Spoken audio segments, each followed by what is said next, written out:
परमेष्ठी पर आकर के पूर्वाचार्यों आते आते आते अंत में कौन है? आचार्य समंतभद्र महाराज।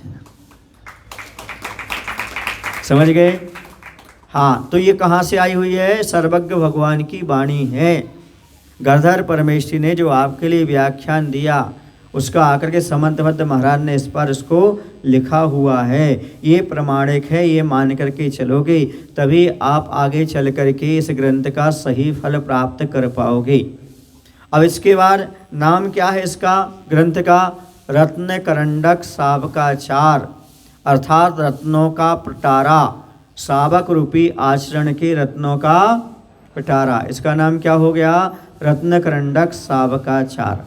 समझ गए आप लोग? अब परिमाण, परिमाण का अर्थ इसमें छंद कितने हैं, सूत्र ग्रंथ है, सूत्र कितने हैं, आदि आदि ये जानने की आवश्यकता है। ठीक है ना? इसमें कितने हैं कुल? 150। कितने हैं छंद? मतलब इसमें श्लोक जो हैं यही 150 हैं। ये हो गया। समझ गए आप लोग कि नहीं? अब मंगलाचरण का अर्थ समझते हैं। मंगलाचरण का अर्थ क्या होगा? तो सुनो, सबसे पहले यहाँ पर निर्धूत कलिलात्मने यद विद्या सालोकानाम त्रिलोकानाम दर्पणायते तस्मै श्री वर्धमानाय नमः।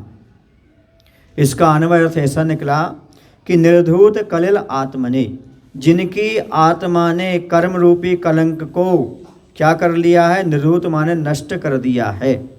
जिनकी आत्मा से कलंक पूरा निकल गया। कलिल, कलिल माने क्या होता है? कलिल का अर्थ होता है कर्म। और आचर्षी भगवंत विद्यासागर जी के शब्दों में जो कलह का कारण बने सो कलिल है, और जिनके माध्यम से सारी कलह समाप्त हो जाए तो समझ लेना उन्होंने अपने कर्मों को नष्ट कर दिया। दुनिया में जितनी कलह है वो किसके कारण है? कलिल के कारण है। कलिल माने कर्म, और कर्म ही कलह कराता है। समझ आ रहा है आपको ना? कर्म का उदय रहता है तो कलह व्यक्ति करता चला जाता है। इसलिए यहाँ पर कहा जिनकी आत्मा ने कर्म रूपी कलंक को नष्ट कर दिया है। यहाँ पर ये भी कह सकते हैं आत्मा ने हितोपदेश दे करके अन्य आत्माओं को भी कर्म कलंक से रहित कर दिया। इसलिए यहाँ एक परिभाषा यही बन सकती है जो हितोपदेशी होते हैं। कौन होते हैं? हितोपदेशी होते हैं। फिर कहते हैं यद विद्या, जिनकी विद्या ने केवल ज्ञान सालोकानाम त्रिलोकानाम दर्पणायते, आलोक सहित तीनों लोकों के विषय में दर्पणायते माने दर्पण के समान आचरण करता है। अर्थात जिनका ज्ञान दर्पण के समान आचरण करता, मतलब कौन हो गए? केवल ज्ञानी। केवल ज्ञानी यानी सर्वज्ञ हो गए। कौन हो गए? सर्वज्ञ हो गए। फिर इसके बाद कह रहे हैं उन श्री वर्धमान आए। श्री मान होता है लक्ष्मी, वर्धमान मान जो वृद्धि को प्राप्त हुए हैं। श्री लक्ष्मी को प्राप्त करने वाले ऐसे तीर्थंकर, सुन रहे ना? यहाँ पर वर्धमान माने भगवान महावीर भी ले सकते हैं। और अनंत चतुष्टय रूपी लक्ष्मी से वृद्धि को प्राप्त हुए ऐसे 24 तीर्थंकरों को नमः माने नमस्कार करता हूँ। ऐसा ही मंगलाचरण में आचार्य समंतभद्र महाराज ने कहा। अब यहाँ पर समझने की आवश्यकता ये है कि कर्म कलंक क्या चीज़ है, कर्म क्या चीज़ है। तो बोलो भाई, कर्म किसे कहते हैं? सुनो, कर्म किसे कहते हैं? जो आत्मा को परतंत्र करे सो कर्म कहलाता है। आप किसके वशीभूत हो? कर्म के वशीभूत हो। इसलिए समझ आ रहा है आपको? हाँ, तो यह जो है कर्म कलंक जो है संसारी प्राणी को क्या करता है? दुखी करता है और संसार में रुला रहा है। इसलिए इससे बचने का प्रयास करना चाहिए। किससे? कर्मों से बचने का हमेशा प्रयास करना चाहिए। जो कर्मों से बच गया समझो उसने सही धर्म को प्राप्त कर लिया, और जो कर्मों से नहीं बच पाया वह कभी क्या नहीं हुआ? कभी सुख को प्राप्त कर नहीं सकता। अब यहाँ पर प्रश्न उठता, केवल ज्ञान बताया। केवल ज्ञान यानी दर्पण के समान कार्य करने वाला ज्ञान। दर्पण का उदाहरण क्यों दिया? क्योंकि दर्पण किसी पदार्थ को देखने नहीं जाता। सारे पदार्थ दर्पण में आकर के झलकते हैं। इसी प्रकार से भगवान बुद्धिपूर्वक कुछ नहीं देखते, उनके ज्ञान में तीनों लोग अपने आप झलक करके आ जाते हैं। तीनों लोग की वस्तुएं भगवान के ज्ञान में झलकती हैं। चराचर सारी वस्तुएं झलकती हैं। आचार्य भगवंत ने बताया था जब उसका स्वाध्याय चल रहा था कि आखिर किसका ज्ञान दर्पण के समान काम करता है।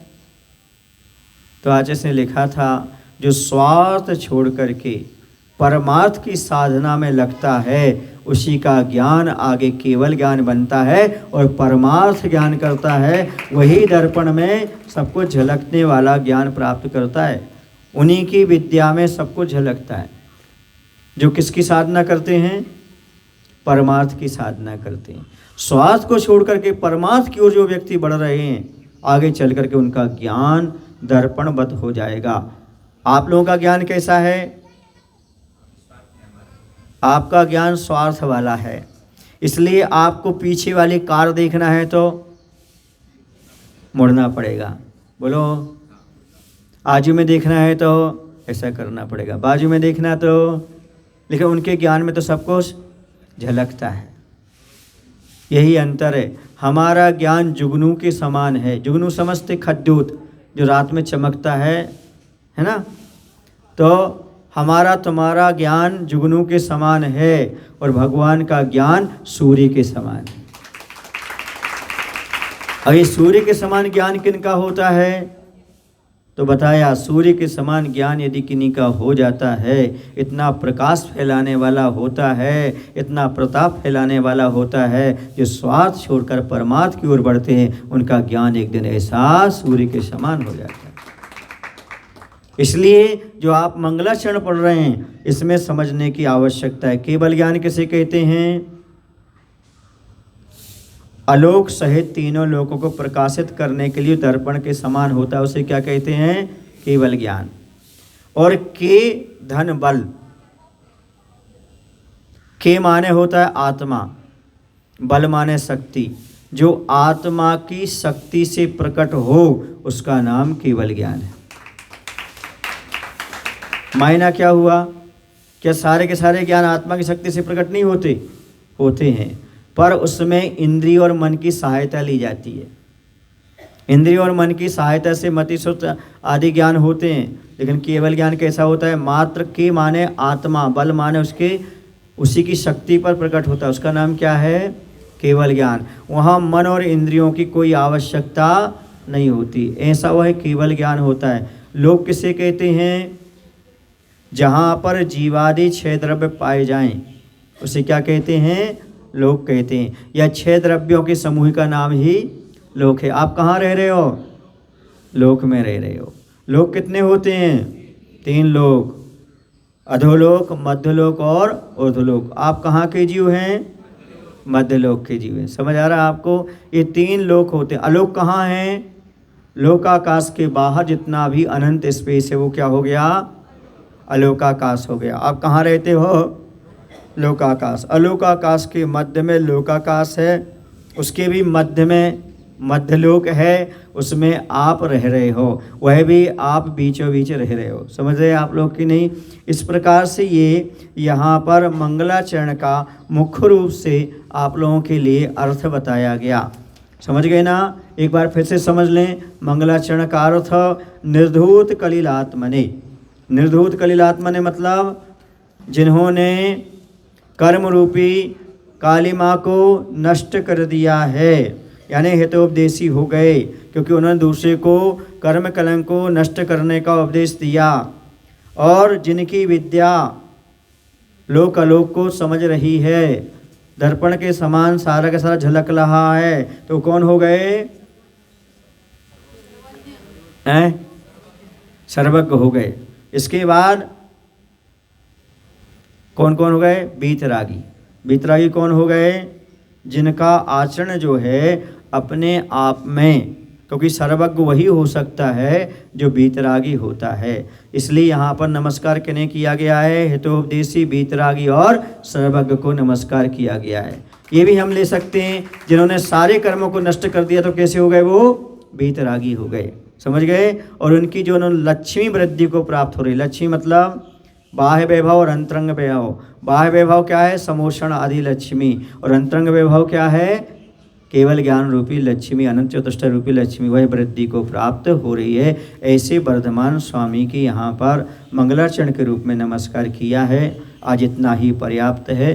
बोले महावीर भगवान की। आचार्य गुरुदेव श्री विद्यासागर जी महाराज की।